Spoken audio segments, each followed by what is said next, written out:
આખું નગર એકદમ વ્યવસ્થિત હોય એવું કહી શકાય, કે બધું વ્યવસ્થિત રીતે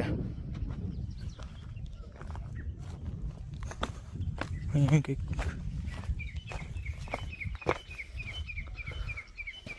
નાનકડું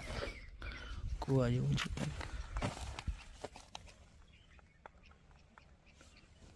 ભૂટાકા જેવું કંઈક છે, આગળ કેટલે સુધી હોય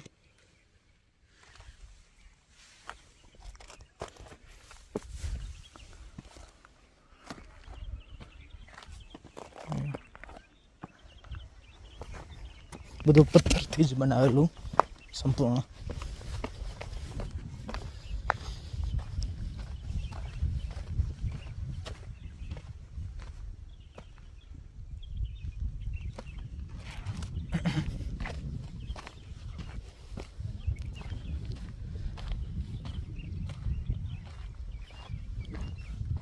સ્ટેડિયમ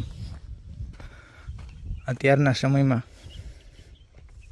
સ્ટેડિયમ મેદાન હોઈ શકે રમત માટેનું, કે ત્યાં સુધી